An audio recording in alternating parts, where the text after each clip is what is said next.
Bonjour mes chers lions, je vous remercie de me retrouver pour sonder les énergies de novembre. Je vous remercie également d'être si nombreux à participer au concours qui se déroule actuellement sur ma chaîne YouTube et qui vous permet de remporter une consultation par visioconférence avec moi.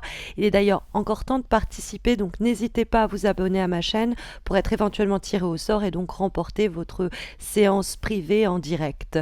Vous trouverez sur ma page d'accueil YouTube une vidéo qui vous explique les modalités du concours qui se termine donc le 31. Et puis retrouvez-moi sinon sur Facebook et Instagram où je vous offre comme chaque mois un tirage en croix personnalisé. D'ailleurs, à ce propos, une information importante, j'ai récemment lancé une guidance quotidienne donc sur Facebook et Instagram. C'est un rendez-vous matinal qui me permet d'être un petit peu plus près de vous chaque jour. Donc une raison de plus de s'y retrouver. Et puis je tenais aussi à plus simplement vous remercier pour tous vos petits messages, vos commentaires, vos attentions, ce qui me touche énormément et puis ça me pousse à continuer évidemment ce que je fais ici depuis 6 ans, mais même à faire plus. Du coup, n'hésitez vraiment pas à laisser des commentaires, à liker si vous êtes plus timide. Ça fait du bien de vous lire chaque mois et de voir que ce que je fais a un écho.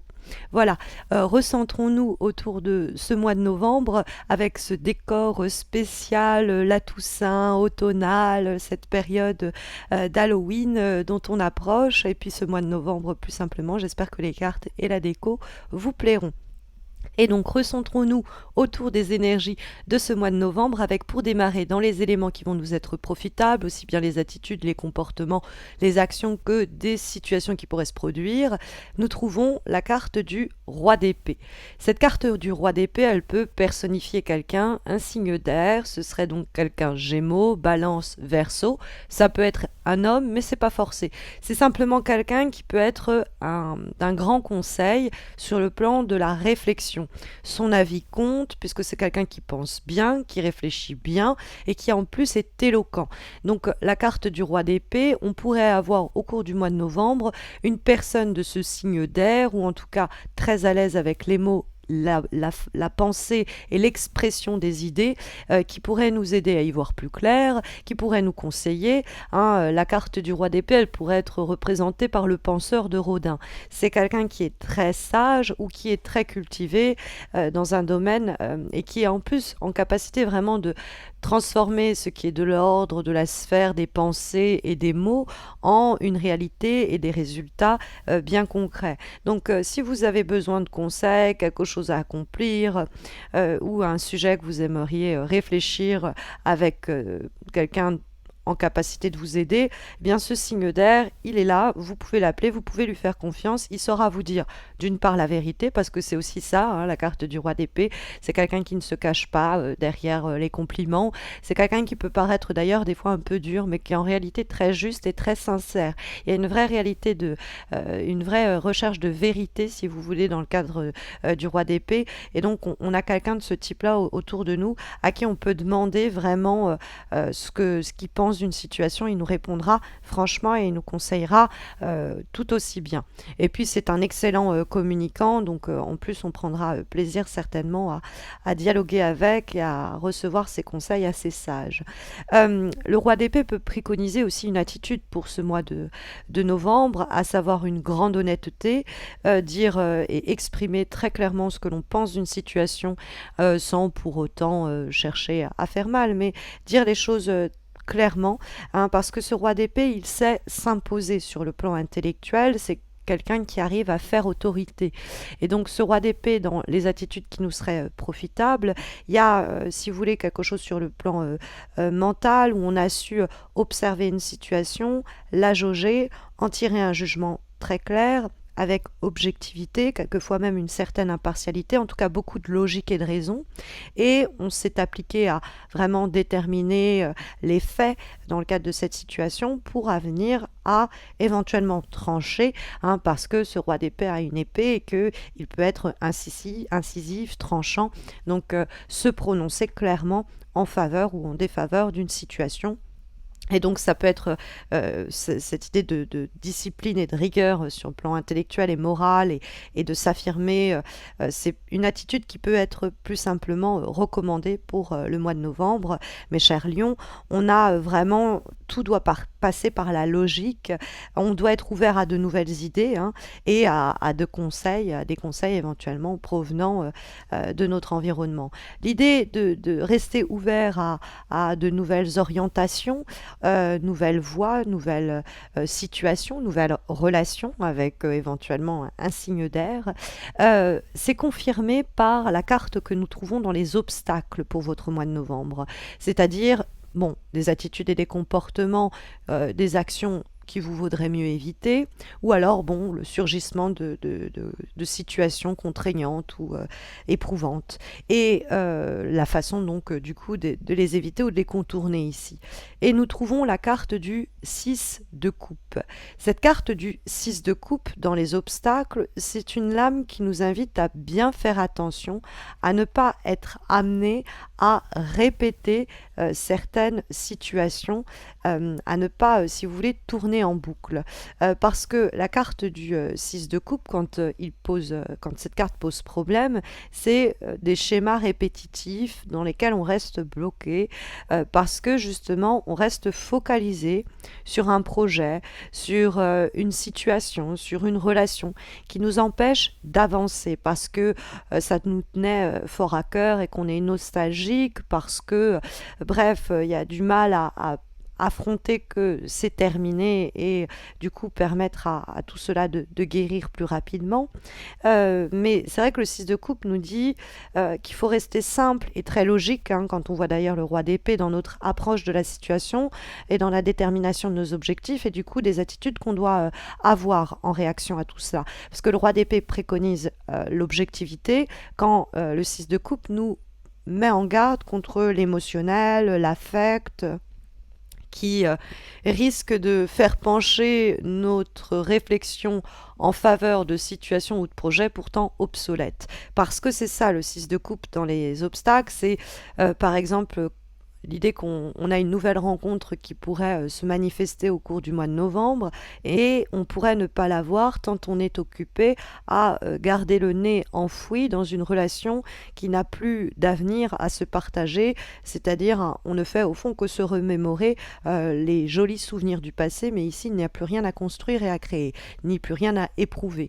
Ça peut être également le 6 de coupe, rester dans un projet, une situation, un boulot dans lequel on se rend bien compte que c'est toujours les mêmes problèmes parce que c'est toujours les mêmes erreurs et ça nous empêche à titre même personnel d'avancer et justement la carte du 6 de coupe c'est surmonter peut-être ce côté affect, ce côté émotionnel qui nous maintient dans une situation passéisée, c'est-à-dire obsolète et passée et basculer dans un raisonnement logique qui nous pousse à nous dire allons vers la nouveauté. Et peut-être que ce roi d'épée représente cette nouveauté, peut-être que c'est la logique qui va nous permettre de nous tourner vers quelque chose de nouveau, peut-être que c'est la personne qui va nous le conseiller. Mais il y a une invitation à une aventure, et peut-être même d'ailleurs à une nouvelle romance ou à un nouveau projet.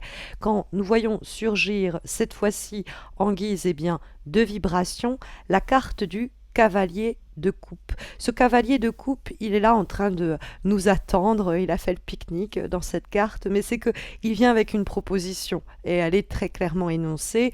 Ce sont de bonnes nouvelles qui nous parviennent et ces bonnes nouvelles, elles peuvent se manifester à la condition qu'on arrive à tourner notre regard vers elles. C'est-à-dire il faut rendre une disponibilité pour ce possible et ne pas être là, la tête dans notre boîte à souvenirs, hein, se laisser fossiliser par le passé, du coup on risque de rater ce que là le mois de novembre nous présente, peut-être même sur un plateau d'argent. Quand on voit ce cavalier de coupe, il vient nous offrir quelque chose, donc on a peut-être quelqu'un qui vient avec une invitation, avec une proposition, c'est une invitation à une nouvelle aventure et il faut se montrer le cœur aventureux. Il y a cette idée de cette opportunité, cette surprise peut-être même peut nous faire avancer, il faut aller l'explorer explorer, hein. Il ne faut pas essayer d'y voir plus clair sur est-ce que je ne peux pas ressusciter le passé. La logique nous amènera à la conclusion que non, ce passé est révolu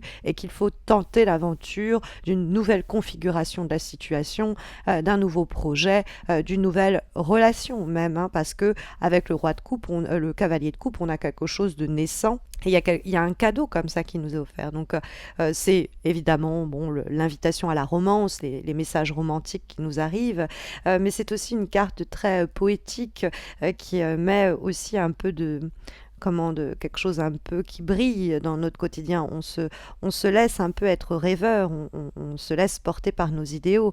Il y a une sensibilité, il y a quelque chose à fleur de peau dans le cavalier de coupe qu'il faut accepter. Ça peut se dérouler aussi sur un plan plus intérieur, c'est-à-dire que il y a cette personne, ce roi d'épée qui surgit dans notre vie et qui arrive avec cette invitation et cette proposition de laisser le passé derrière nous. Ça peut être aussi à la fois le mental, hein, donc le roi d'épée, et l'opportunité qui se présente simultanément qui nous permet de nous délester d'une situation qui est de toute façon bloquée. Puisque la carte du cavalier de coupe, qui est une invitation presque au voyage, qui est une invitation à l'aventure, eh bien dialogue avec, pour cette fois-ci en termes de direction pour notre mois de novembre, mes chers lions, eh bien une lame majeure, la lame majeure de votre tirage, à savoir la carte du battleur. Or, cette carte du battleur, elle annonce des nouveautés, elle va préconiser l'innovation, elle va nous encourager à avoir l'envie et l'espoir de voir les choses qui encore peut-être en novembre resteront un peu confuse, prendre forme, parce que c'est le point de départ, c'est le point d'origine vers un nouveau chapitre, une nouvelle histoire, et on a tout ce qu'il faut pour réussir. Il y a un potentiel dingue qui est placé sur cette table et qui sont tous les outils dont on a besoin pour nous réaliser. Donc on a la capacité de matérialiser avec notre baguette magique une nouvelle situation, une nouvelle configuration. Mais pour cela, il faut accepter l'invitation du cavalier, c'est-à-dire se laisser porter vers la nouveauté. Hein, le battleur va favoriser tout ce qui est de l'ordre de l'innovation, des voies nouvelles, s'adapter à de nouveaux challenges, c'est des possibilités d'embauche, tout ce qui est de l'ordre d'initiatives qu'on ose entreprendre vont marcher. Ça peut être une nouvelle rencontre, hein, tout simplement. Mais on a cette idée d'un commencement qui nous inspire, une nouvelle direction qui s'ouvre, à la condition de nous détourner du passé. J'y reviens quand même. Il y a un potentiel assez dingue qui s'offre comme ça à nous et et vont nous confirmer les dernières énergies que nous avons pour ce mois de novembre, à savoir l'avant-dernière carte que nous avons et qui est issue de l'oracle pensé et dessiné par l'artiste dont j'affectionne le travail, à savoir Gulliver l'aventurière. Vous êtes peut-être familière avec son travail et ici je vous présente son oracle des runes avec la carte As qui nous renvoie à l'idée de l'intelligence et comment cette intelligence elle peut permettre de créer. Et donc là on revient au roi d'épée dont la logique va permettre d'accoucher de quelque chose, le battleur, cette fameuse naissance, parce que c'est l'idée du verbe qui est créateur, c'est l'intelligence dans la parole, dans l'action, c'est aussi une carte de sagesse et d'intellect, et c'est l'idée d'être inspiré par des conseils précieux et par aussi des vérités. Et là, on revient à ce besoin d'honnêteté, quelquefois avec soi-même. C'est quelqu'un c'est une carte, pardon, qui apporte une grande force aux paroles, qui donc doit être choisie avec soin, et qui sont un grand vecteur de création. C'est-à-dire que les mots qu'on va prononcer, les pensées qui vont être les nôtres, ou ce qu'on va nous conseiller, peut permettre de matérialiser une nouvelle situation, une nouvelle réalité. Et ça, le battleur nous l'indique. Et ça peut passer par une métamorphose volontaire et réfléchie pour évoluer. Il y a un reflet de changement de soi qui apparaît dans cette carte. Elle annonce lance aussi, comme le cavalier de coupe l'énonçait, un message à recevoir. Ça peut être un don, ça peut être un signe, hein, ça peut être de vrais messages qu'il va falloir prendre en compte pour avancer. Peut-être cette fameuse discussion, proposition que le cavalier et le roi d'épée peuvent nous transmettre. En tout cas, elle encourage à se tourner bien fréquemment vers quelqu'un de plus expérimenté ou plus sage pour en recevoir les conseils. Et là, on revient à ce roi d'épée. Mais attention à bien toujours écouter le message de celui qui l'émet. Hein. Ne passez pas par des intermédiaires, veillez à ne pas devoir passer par l'interprétation des paroles de celui qui a dit les mots et vous écoutez le propos rapporté de celui-ci, hein, dialoguer en direct avec cette personne, c'est le dernier conseil qu'on pourrait ici vous délivrer pour ce mois de novembre dans le cadre de l'oracle des runes. Quant à la dernière énergie que nous avons pour ce mois de novembre, elle est délivrée par un très bel oracle d'une grande grâce qui a été pensé et dessiné par Marion B, qui est l'oracle des ombres et la carte de la futée, qui d'ailleurs apparaît dans un autre taroscope de ce mois de novembre, donc n'hésitez pas à consulter votre ascendant. Il y aura peut-être des redites, mais ça vous permettra de encore mieux comprendre les recommandations et conseils des cartes. Et cette futée, bon, bah, elle symbolise l'intelligence, l'habileté, bon, l'éloquence de l'esprit, mais du coup, elle est pleinement raccord avec ce fameux roi d'épée. Elle peut signaler aussi à titre plus personnel la prolifération d'idées et il n'y a plus qu'à placer son pion sur l'échiquier pour faire mûrir cette idée et qu'elle donne lieu à une réussite, hein, ce potentiel que le battleur nous signalait. Après, la carte de la futée peut, quand elle pose problème, indiquer, pointer du doigt des envies qui pourraient faire surface et nous porter préjudice. Et là, on ne peut pas s'empêcher de penser au 6 de coupe, l'idée de céder à la tentation du passé. Hein, c'est vraiment, on ne fera pas du nouveau avec de l'ancien. On pourrait presque conclure sur ce message votre mois de novembre, mes chers lions, en espérant que cette vidéo, que ce tirage sauront vous guider au cours des prochaines semaines. Mais vous le savez, si vous avez besoin d'un tirage en croix personnalisé répondant à votre question du moment, eh bien il y a les concours mensuels que j'organise sur mes pages Instagram et Facebook. N'hésitez pas à m'y retrouver. En plus, ça vous permettra de suivre mes guidances quotidiennes et d'être connecté un petit peu plus chaque jour.